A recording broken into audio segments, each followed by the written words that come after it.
Black Swan begins with ballet dancer Nina Sayers in the artificial theatrical light of the stage.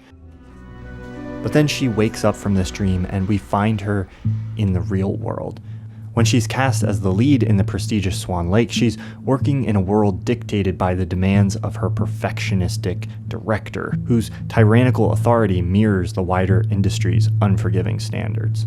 As she struggles to meet those standards and fears being replaced by her rival, her mind begins to slip. Nina's mental struggle is expressed through Natalie Portman's intense performance, her unsettling hallucinations, and even some mild body horror. The tension is visceral, and the film is psychologically horrifying. But what's striking is how director Darren Aronofsky keeps the film grounded in a recognizable world, even when the impossible is being depicted. The set design and locations all feel real. Now compare that to a movie made 14 years later about another woman pushed to psychological collapse by a demanding industry. What? The substance also begins under the artificial light of a stage. We know immediately that Elizabeth Sparkle is on a television set, not just because of the cameras, but because the lighting is unnaturally bright. There are no windows to the outside world. The proportions of the room feel faintly distorted. Everything around her has a flat and unrealistic kind of polish.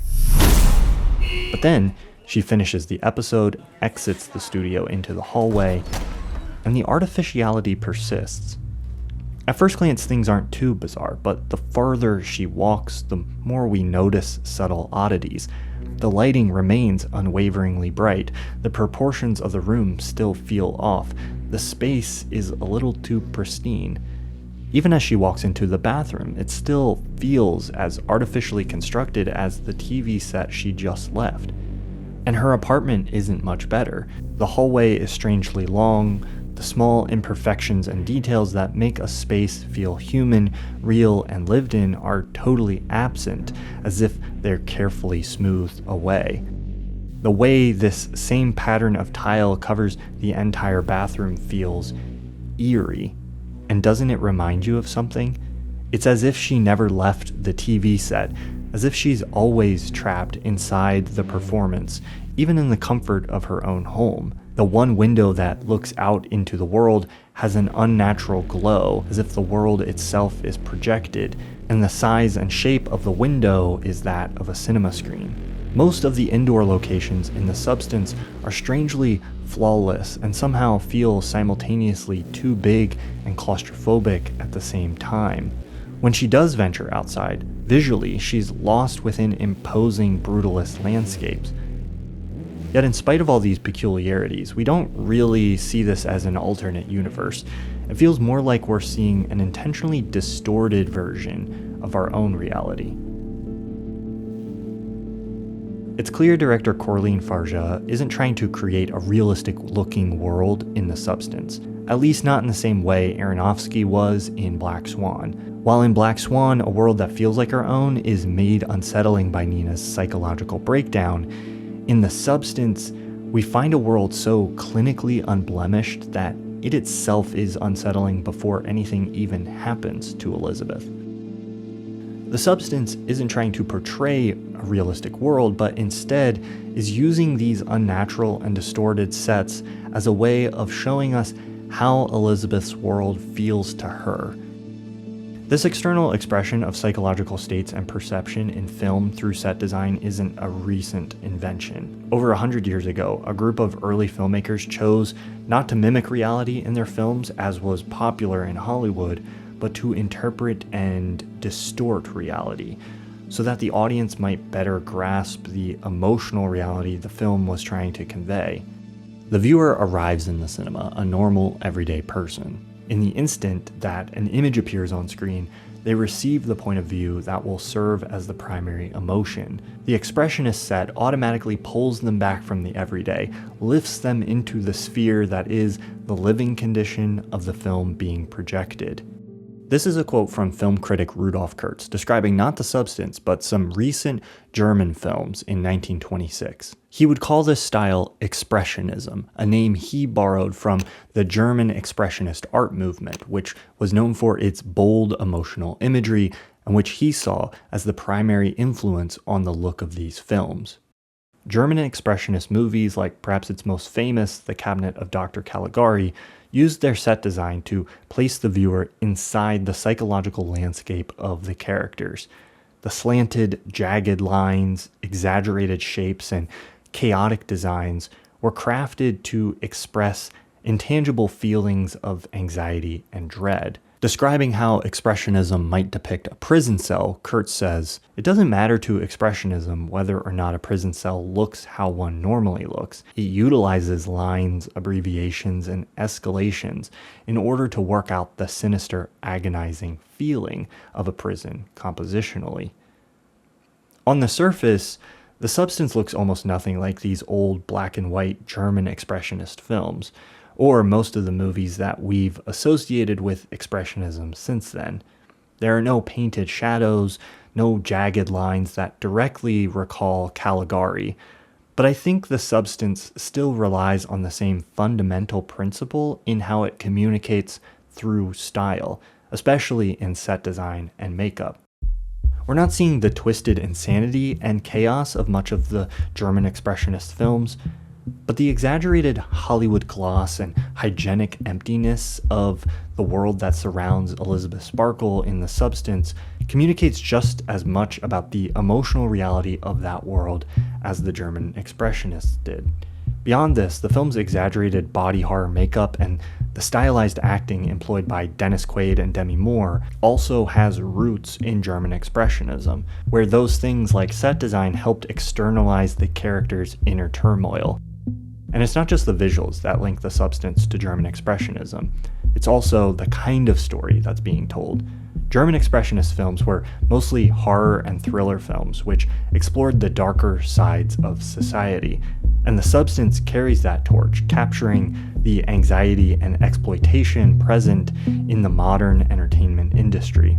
Thomas Alsacer, a German film historian, describes some of the features commonly associated with German Expressionism: Gothic stories and perverse eroticism, angular exteriors, claustrophobic interiors, and above all, that uncanny feeling of not quite knowing what is going on, a lack of causal logic, and stories with twists and turns that double up on themselves. Though it was written about movies made 100 years ago, it's a description which fits the substance surprisingly well. The original Expressionist films emerged from a particular moment in history: Weimar Germany, a nation that was unsettled, anxious, and adrift after their defeat in World War I. Exactly what led to the development of this style of filmmaking is still debated among film scholars. Some give credit to the political conditions of the time, and in hindsight, it's pretty easy to read these films as an expression of a society ready to fall into the grip of genocidal fascism. And while some critics like Kurtz connect Expressionism directly to the visual art movement by the same name, other scholars are more skeptical, pointing out how some of the stylistic decisions made in these films may have been purely economical or driven more by technological developments. However the style came about, the result was that these directors showed the world that pure realism in set design, costumes, makeup, and lighting wasn't necessary, and that these things could be stylized to express deeper emotional truths within the story. As these films made their way overseas from Germany to Hollywood, and many of the Expressionist directors fled Germany and began working in the United States, the influence of the Expressionist films quickly spread. Though Hollywood never quite matched the abstract intensity we see in Caligari, within a decade we can see many of the hallmarks of German Expressionism cropping up in popular American cinema, like in the 1931 version of Frankenstein, or the ominous, dramatic lighting in many film noirs. And while the era that was labeled German Expressionism was short-lived in Germany, a door had been opened for cinema, and the possibilities of this anti-realistic style of storytelling could not be unseen.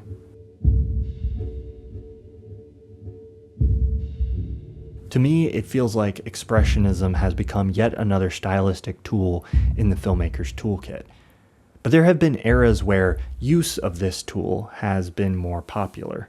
It lost some popularity as the era of film noir died off and new Hollywood emerged in the 50s and 60s.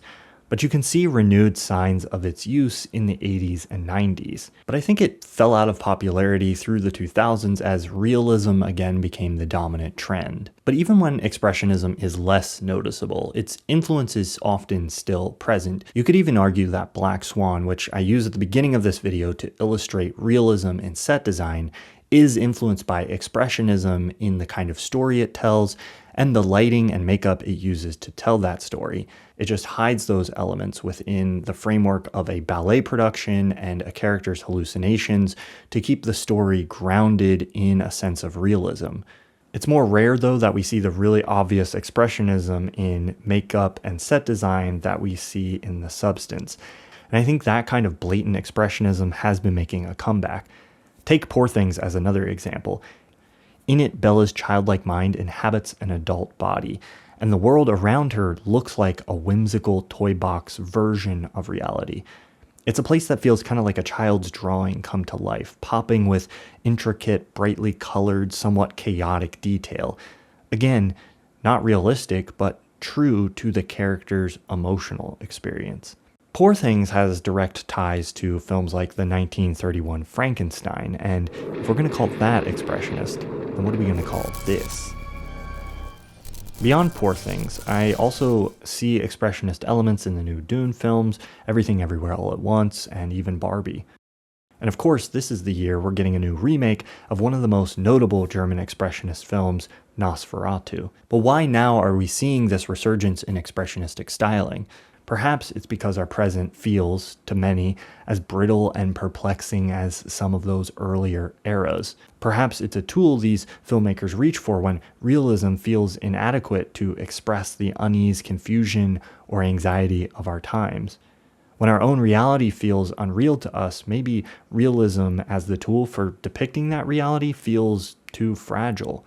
Or maybe it's yet again a trend unconsciously driven by economic factors. One way for cinema to set itself apart from the mass of video content that's available everywhere now is to use elaborate set design and makeup effects that most lower budget television shows and YouTube videos can't afford to do. But I'd be careful about reading too much into the rise of Expressionism, in part because I think something else is going on. While I do think Expressionism is being used more now, I also think we're seeing almost every stylistic influence used more often as well. Cinema in the 2020s is chameleonic. While we're getting these intensely expressionistic films, we're also seeing incredible naturalism and realism in movies, minimalist films, surrealist films, and impressionistic ones. Sometimes we might even see a film that seamlessly employs many of these styles together. The Substance is itself an example of this. It's not purely expressionistic. When it uses this kind of rhythmic editing to convey its ideas, it's drawing influence instead from French Impressionist cinema. We live in an era where we have more access to more diverse cinema than anyone else in history. While in the past, filmmakers would have mostly had access to the movies that were coming out in theaters in their country, these days with the rise of physical media and eventually streaming, it's now possible to sample more films from across the world and history than ever before. And I think we're now starting to see the effects of a generation of filmmakers who have come up with this greater accessibility to a variety of influences. For me, it makes for an exciting time to go see a movie. While, yeah, there's a lot of stuff that just kind of looks like everything else, you don't really know what you're going to get stylistically. You might get something that's representative of a film movement from 100 years ago, or you might get something completely new and original that you've never seen before. The filmmaker's style is less a reflection of a cultural movement and more a reflection of their personal taste, influences, and the story they're trying to tell. In The Substance, we encounter a world so methodically assembled, so clinically unblemished, that it ceases to look real.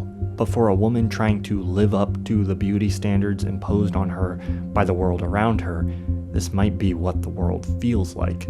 You might feel stuck in a state of perpetual performance where flawless clinical perfection is demanded. By using the substance, Elizabeth Sparkle is merely trying to contort into what every part of the world around her is already like. To exist with imperfection is to not fit into this artificially constructed world built around her. The world of the substance is not just a reflection of Hollywood's demands on women, but of the flat, airbrushed, and filtered artifice of the digital world that surrounds us, one that places unrealistic demands on our bodies and lives, which keeps us perpetually performing on the stage of social media, and which at its worst might drive us to self-destructive and addictive behaviors as we try to contort ourselves to fit into this unrealistic artificial world. So how do we escape? Maybe a first step is, like Coraline Farja, recognizing that the world on our screen looks unrealistically pristine because it is not an accurate portrayal of reality.